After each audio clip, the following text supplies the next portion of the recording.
khilaaf xooggan ayaa ka dhex qarxay dowladda federaalka ee Soomaaliya qaramada midoobay iyo AMISOM kadib markii terminaalka ay adeegsadaan oo ku yaala garoonka Aadan Cadde ay xirtay dowladda federaalka ee Soomaaliya 2 toddobaad ka hor. xafiisyada qaramada midoobay ee Soomaaliya ee ANSOM iyo AMISOM ayaa qoraal ay warbaahinta la wadaageen kadib go'aankaasi ku sheegay inay u hoggaansamayaan go'aanka Soomaaliya. si kastaba sida ku cad warqad qarsoodi ah, labadan urur ayaa si rasmi ah uga hor yimid go'aanka dowladda federaalka ah ayaga oo ku dooday in xiritaanka terminaalka Mofcon ee xilligan uu halis gelinayo diblomaasiyiinta iyo askarta adeegsata garoonka ee qaarkood wata hubka. warqad diblomaasiyadeed oo loo yaqaano verbal oo ANSOM iyo AMISOM u direen dowladda federaalka ee Soomaaliya ayaa lagu yiri waxaan ku baaqaynaa in si degdeg ah dib loogu bilaabo howlgallada terminaalka si loo xaqiijiyo sii wadida iskaashigeena iyo in si fudud loo fuliyo waajibaadkeena.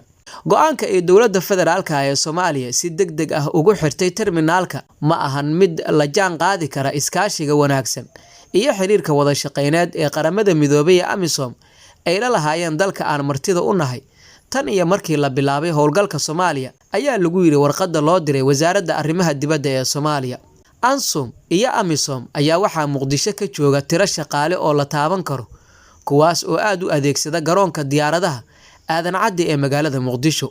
warqadda loo diray dowladda federaalka ah ayaa lagu sheegay in shaqaalaha caalamiga ah oo loo wareejiyo terminaalka ay adeegsadaan shacabka uu abuuray ciriiri isla markaasna shaqaalaha qaramada midoobay ee AMISOM ka dhigaysa kuwa durbadiiba la aqoonsan karo oo noqon kara bartilmaameed, taas oo sidoo kale halis gelinaysa shacabka. qaramada midoobay ee AMISOM ayaa sidoo kale ku dooday xiritaanka Mofcon inay ka dhigan tahay in diyaaradaha rakaabka iyo xamuulka ee labada urur ay culays ku noqon karaan dibna u dhigi karaan duulimaadyada rayidka ee adeegsada garoonka diyaaradaha magaalada Muqdisho.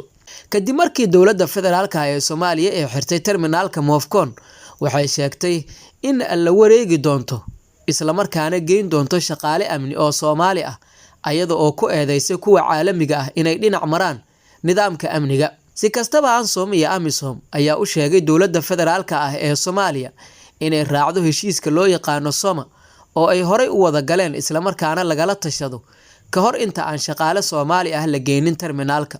heshiiska SOMA ayaa dhigaya in ayadoo aan la geyn cidda samaysay xarunta ay qaramada midoobay markasta si toos ah u maamuli doonto. warqadda ka soo baxday wasaaradda arrimaha dibadda ee dowladda federaalka ee Soomaaliya ayaa lagu sheegay in dhowr sababood loo xiray Mofcon oo ay ka mid tahay inay adeegsadaan rakaab aan ahayn AMISOM iyo qaramada midoobay, taasi oo jebinaysa hanaanka socdaalka sharciga ah. waxaa sidoo kale warqadda lagu sheegay in marar badan ay dhacday in duulimaadyada qaramada midoobay ay soo caga dhigteen garoonka ayaga oo aan ka hor waaxda socdaalka u soo gudbin dukumiintiyada rasmiga ah. wasaaradda arrimaha dibadda ee Soomaaliya ayaa sidoo kale sheegtay in qaar kamid ah duulimaadyada adeegsada Mofcon ay soo qaadeen dad aan haysan baasaboorro ama ay warqado ka dhiman yihiin, taasi oo ka dhigan in ay si sharci darro ah ku soo galeen gudaha Soomaaliya. warqadda ayaa qaar kamid ah qandaraaslayaasha qaramada midoobay ku eedeysay inay terminaalka Mofcon u adeegsadeen in ay ka gudbiyaan waxyaabo sharci darro ah.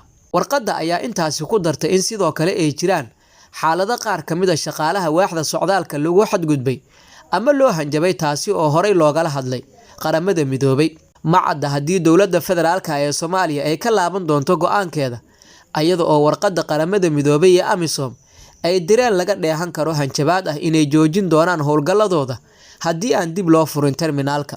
ANSOM iyo AMISOM ayaa dalbaday kulan ku aadan arrintan oo ay la yeeshaan dowladda federaalka ee Soomaaliya. dhinaca kalena waxaa maanta magaalada Muqdisho ee caasimadda Soomaaliya si rasmi ah uga furmay shirka golaha wadatashiga qaran kaasi oo u dhaxeeya ra'iisul wasaare Maxamed Xuseen Rooble, madaxda dowlad goboleedyada iyo duqa magaalada Muqdisho. shirka ayaa waxaa diiradda lagu saaray arrimaha doorashooyinka, dardargelinteeda iyo hufnaanteeda, jadwalka waqti cayiman oo lagu soo gabagabeeyo doorashada golaha shacabka ee baarlamaanka Soomaaliya. afhayeenka xukuumadda Soomaaliya Maxamed Ibraahim Macalimow oo faahfaahiyay shirkaasi ayaa sheegay in shirka uu yahay mid ballaaran oo ay ka qayb noqonayaan midowga musharaxiinta iyo beesha caalamka. inta uu shirku socdo guddiyo kala duwan ayay la kulmi doonaan. dadka u qorshaysan inay la kulmaan waxaa ka mid ah daneeyayaasha arrimaha doorashooyinka oo ay ka mid yihiin wakiilada beesha caalamka, xubno matalaya midowga musharaxiinta iyo qaybo ka mid ah bulshada rayidka si ay u dhageystaan talo soo jeedintooda la xiriirta doorashada ayuu yiri afhayeenka xukuumadda Soomaaliya.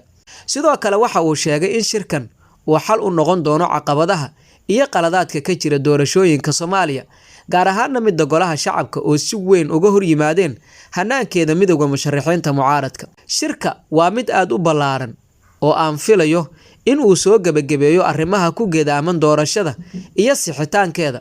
Ra'iisul Wasaaraha iyo dhammaan golaha wadatashiga qaran waxaa ka go'an in shirkan ka guul gaaraan, sidoo kalena lagu xalliyo oo diiradda lagu saaro meelaha lagu kala duwan yahay. Afhayeenka ayaa ugu dambeyntii waxa uu sheegay inay rajeynayaan in shirka uu noqdo mid guuleysta oo ay ka soo baxaan qodobo wax ku ool ah oo gogol xaara hufnaanta doorashada iyo inay sii socoto doorashadu. Si kastaba ha ahaatee, xaaladda dalka uu ku jiro ayaa ah mid aad u cakiran, waxaana dadka Soomaaliyeed ay isha ku wada hayaan qodobada ka soo baxaya shirka golaha wadatashiga qaran.